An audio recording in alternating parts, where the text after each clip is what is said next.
This week's Drive is our first anniversary episode, and Schumacher's still winning. Rally drivers are still lucky, but not nearly as lucky as the motocrossers.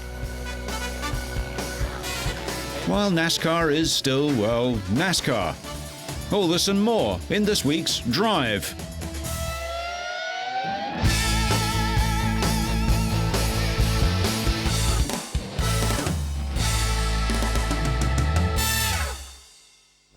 Coming full circle, the Williams Grand Prix team have turned away from sponsorship by the tobacco industry and now have support from a new drug to help smokers quit the habit.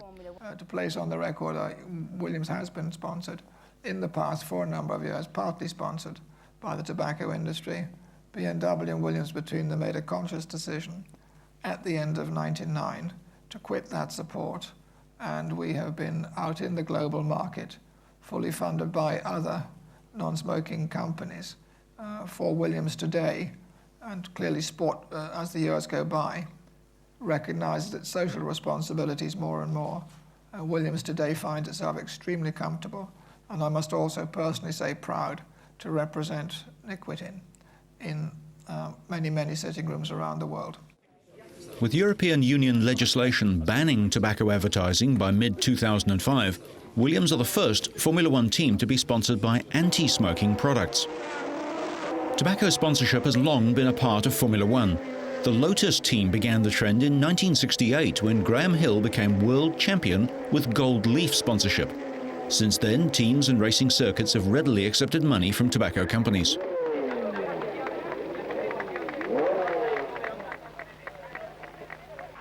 Signs at racetracks where TV cameras can't help but pick them up have had to be removed from European circuits, and this has made some tracks and some races, like the Belgian Grand Prix, unviable.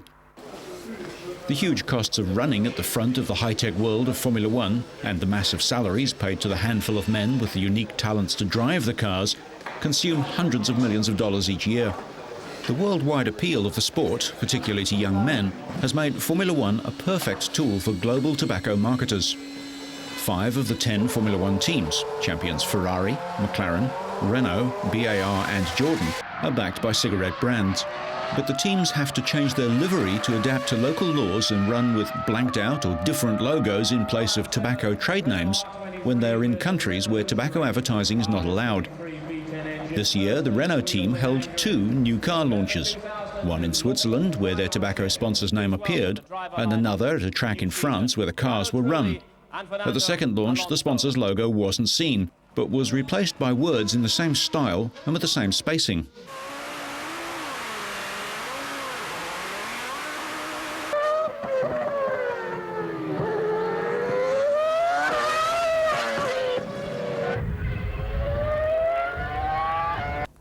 Driver Fernando Alonso has different sets of overalls, with or without, like here, the offending badges. In December last year, European Union health ministers approved stronger laws relating to tobacco across the EU. Rules already ban tobacco advertising on TV, and many countries ban it in other media too. Sometimes the way something is written is more important than what's actually there. McLaren's main sponsor is West, but often the word team or drivers David Coulthard or Kimi Räikkönen's first names appear on the car. Obviously, this means that teams must have available branded and unbranded bodywork for the cars, equipment and all team clothing, not just the driver's expensive fireproof overalls. Not all are simple year-by-year sponsorship deals. The BAR team was created as British American Racing by British American Tobacco, the world's most international tobacco group. Canadian former world champ Jacques Villeneuve has been with the team since its formation, and rumours suggest that he's a significant shareholder. In fact, the Williams deal for 2003 is not unique. In 1995, Hugh Spowers unveiled a Formula 3 car called the Extinguisher, and the team urged people not to smoke. One of the main characters involved in high-level negotiations about the controversial sponsorships was FIA President Max Mosley. The Englishman, a lawyer and son of fascist politician Sir Oswald Mosley, says he may stand for re-election when his term runs out in 2005, but he does have reservations about staying in office. The great danger is staying too long, said Mosley, who turned 63 recently. A close ally of Formula One commercial supremo Bernie Ecclestone and March team founder in the late 1970s, he was elected FIA president in 1993. Elizabeth Schumacher, the mother of Formula One stars Michael and Ralph, died in hospital in Cologne in Germany just hours before her sons started the San Marino Grand Prix from the front row of the grid. The brothers had travelled to their mother's hospital bedside on Saturday after dominating qualifying for the race. She'd been in a coma in Cologne following an emergency operation after a fall at home. She was 55 and separated from her son's father, Rolf. Despite the news, world champion Michael and Ralph lined up for the race and duelled for the lead for the first 8 laps. Michael eventually won, his first victory of the season, with Ralph finishing in 4th place. The brothers have been praised for the manner in which they dealt with the day's events. After the Imola race, McLaren teammates Raikkonen and Coulthard still lead the title chase, but Schumacher's win jumps him up to 3rd, although he's still a long way off Kimi. The Constructors' title also sees McLaren well ahead as the bigger teams assert themselves. McLaren is still racing last year's car, something not lost on Williams or Ferrari. Sea, sun and endless white beaches, Barcelona and the Mediterranean. The Catalunya circuit is surrounded by the sea and mountains. The Pyrenees look down from 2,700 metres. And for the drivers, this means swings in temperature and warm, dry winds with strong gusts. Most of the teams use the track for testing in the European winter, so the drivers know the place well, and engineers have a great deal of set-up data to decide strategies. Catalunya is a fast circuit, so aerodynamics will be critical, with the vagaries imposed by weather and the wind. McLaren are on top this year, despite having delayed the introduction of their new car. Even so, the old one has proved faster than the new Williams and a match for the Ferrari. Although the world champions should have their new machine on the grid at Barcelona. It's a very demanding circuit, but it's a very high-speed circuit. You need to balance the car very well aerodynamically, but it's good fun to have the circuit like this. It's scarce sometimes to pass some corner, high-speed corner in 6th gear and 7th gear, but it is really good. The worst point is very difficult to overtaking. Sometimes why the race is not fantastic. Aerodynamics are the final frontier of Formula One. Today it's the non-plus extra in development and design. Wings, front and rear, flaps, diffusers, gurney tabs and the very shape of the chassis all create downforce and the grip necessary to let the cars corner as fast as they do. Driving in another car's slipstream, the so-called dirty air the leading car leaves behind, can play havoc with the following car, often thwarting attempts to pass. I've had my visor broken by the slipstream from the car in front. The shape of the wings create different air speeds on the top and the bottom, exactly like an aircraft in reverse.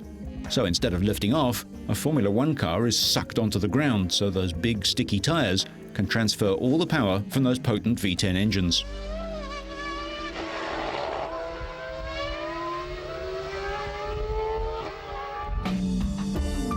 Going into the Spanish round, the 5th Grand Prix of the year, teams are getting used to the new rules which have effectively made practice a part of the race.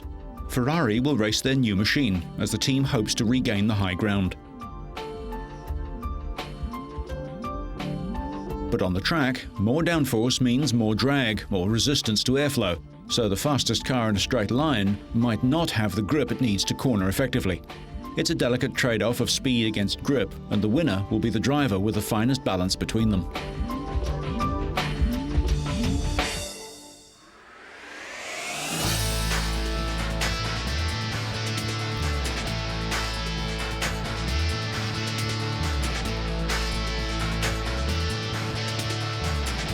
The 4th round of the UAE Rally Series attracted 29 starters.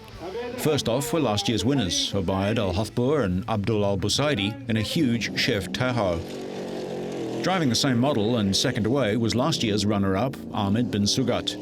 He almost rolled but recovered to reclaim the 6th fastest time on the 1 kilometre special stage. Not so lucky was Mohammed Othman in his Range Rover. Although the 10th seeded Syrian driver got going again, he retired on the second leg. Day 2 would see teams tackle 7 stages in the foothills of the Hajar Mountains close to the border with Oman. Championship leader Raed Bakr and his co-driver Nabil Ahmadi were second the previous evening in their Toyota GT4, but they suffered a puncture and body damage and lost over a minute. The surprise figure in the leading pack was Wayne Bashir in his Mitsubishi Evo, comfortably holding on to 3rd place ahead of Saeed Al-Hamali.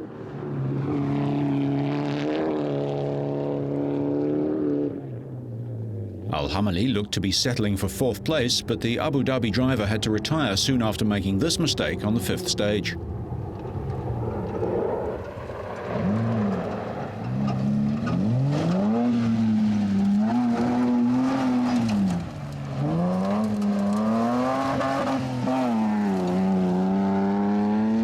Way out in front was Sheikh Abdullah Al Qasimi of Sharjah's ruling family, and the 2001 national champion, who built up a commanding lead despite incurring a 20-second time penalty.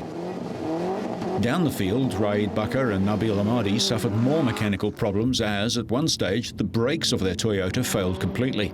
They would eventually finish fourth, but the 8 points that go with it helped them to maintain a healthy lead at the top of the championship table. Al-Qasimi won every stage bar the third, winning the event by over 4 minutes from Ahmad bin Sugat.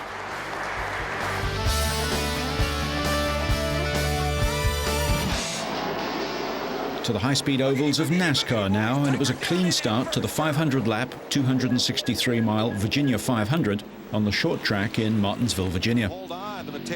Jeff Gordon claimed pole position and led for much of the early part of the race, seeking a fourth win on the track. And Mike Skinner there in the Later in the race, Jerry Nadeau slid wide and was promptly tapped by Tony Stewart. But Jerry held on for a harmless 360-degree spin. There were more wide eyes when Michael Waltrip in the number 15 car tapped Jack Sprague, and he spun out in the middle of the pack, although everyone found a way around him. With just 13 laps left, 4 times NASCAR champion Jeff Gordon made a daring passing move as he tapped the back of Bobby Labonte to reclaim the lead. Labonte fought back, but Gordon made the move stick.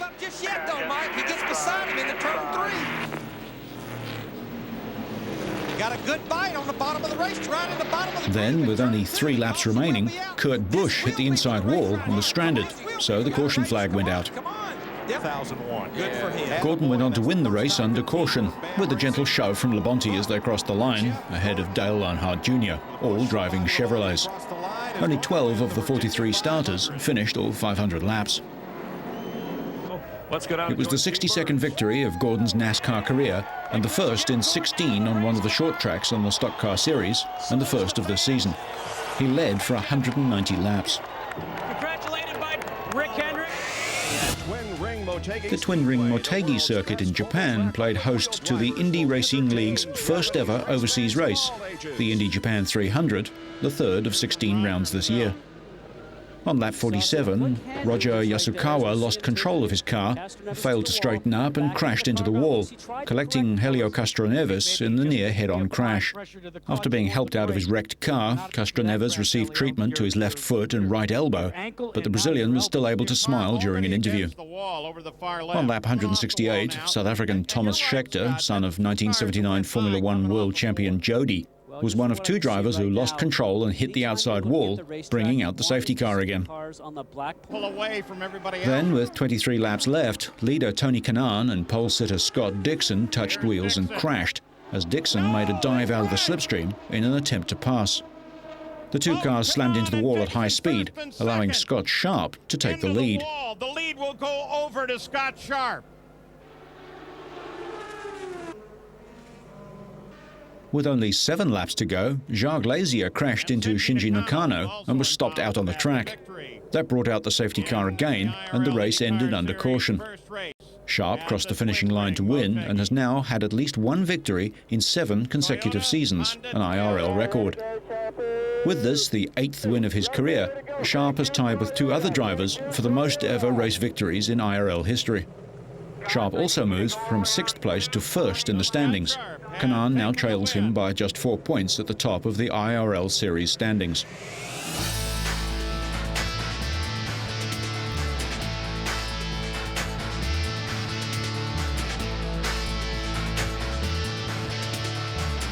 A sunny Sunday in Ettelbruck, Luxembourg for round 2 of the World Championship, and 4,000 Trials fans scrambled to get the best vantage point or autograph. As standings leader Dougie Lampkin of England and Japan's Kenichi Kuriyama prepared, talk around the paddock concerned the banned Spanish riders. The Gas Gas Works team were suspended after a boycott over foreign riders in the Spanish Championship. Adam Raga and Mark Collomel were absent, and Kuriyama took advantage as he roared round on his final lap.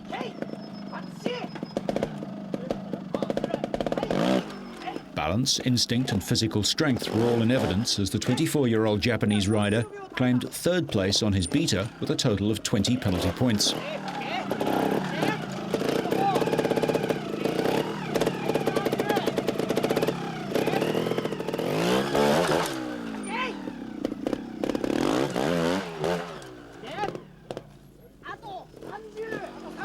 Next out on the course was Dougie Lamkin. The 27-year-old trials superstar has already won 5 indoor and 6 outdoor world titles in his career, and if he takes the outdoor title this year, Lamkin will have equalled the legendary Jordi Taras's all-time record of 7 world championships. Lamkin finished second overall on his Montesa HRC. He also had a total of 20 penalties, but claimed second as he cleaned more sections.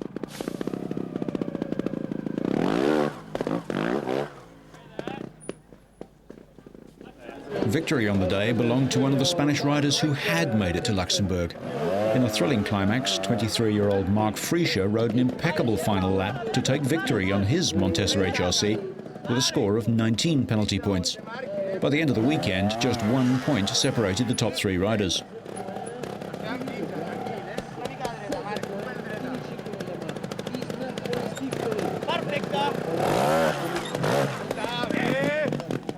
Although Lamkin still leads the overall standings, he's only 6 points ahead of Frischer, while Takahashi Fujinami of Japan, who finished 4th in Luxembourg, drops back to 3rd.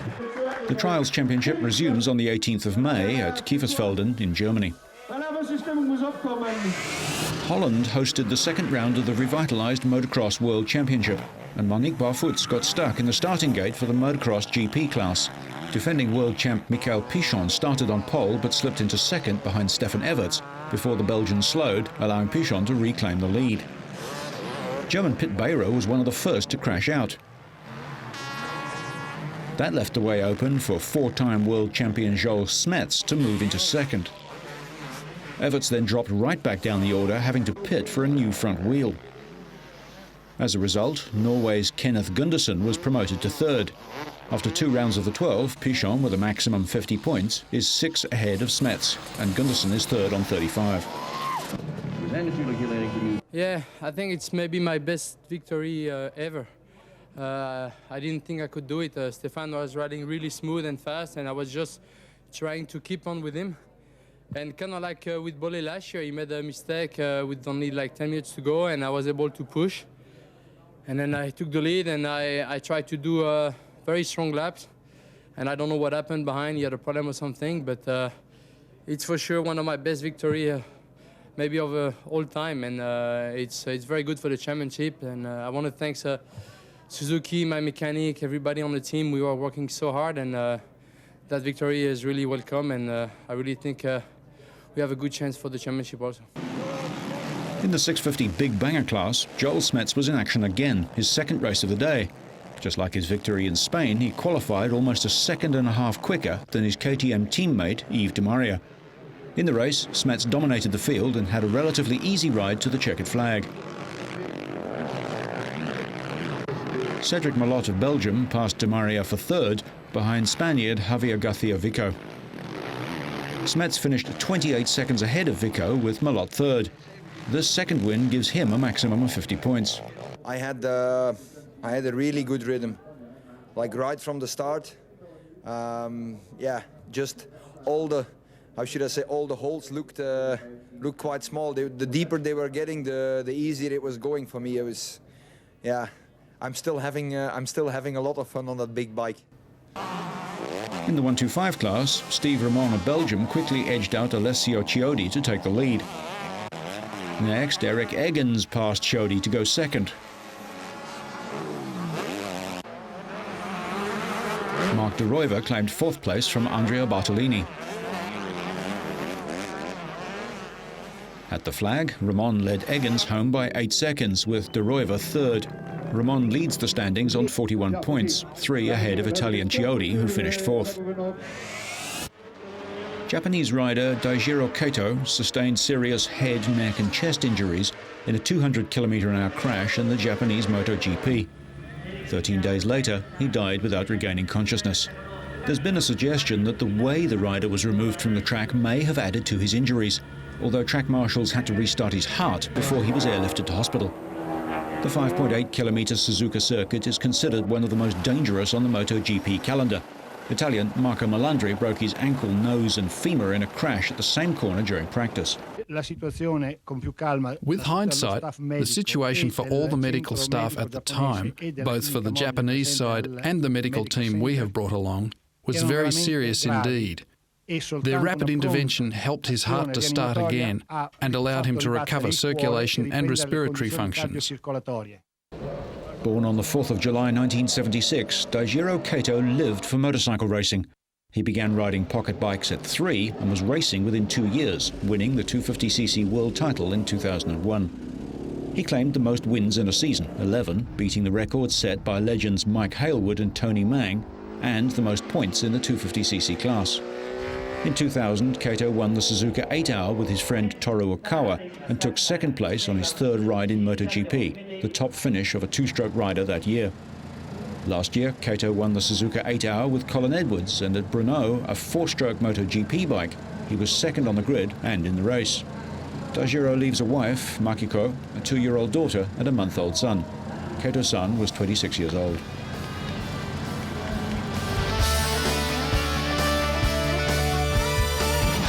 On a much lighter note, the English have been back at a decidedly low-tech form of racing.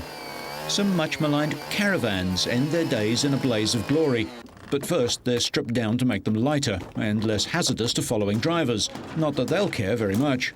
For the object of this race is to demolish all the caravans as swiftly and as completely as possible. It's just a good crack, you know, any target, any caravan, it's got to be done, even if it isn't attached to the car anymore, you just got to do it and just make sure nothing's left at the end of it.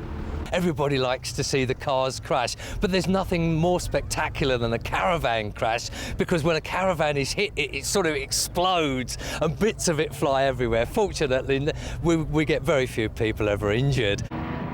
As the race started, most of the trailers built to last a lifetime as holiday homes couldn't survive the concentrated assaults of the other drivers.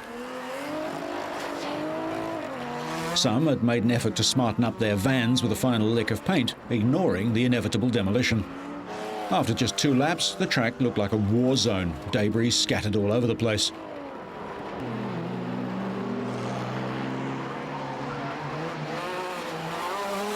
The recognizable structures of the caravans quickly disappeared, leaving the battered cars towing only scrap metal.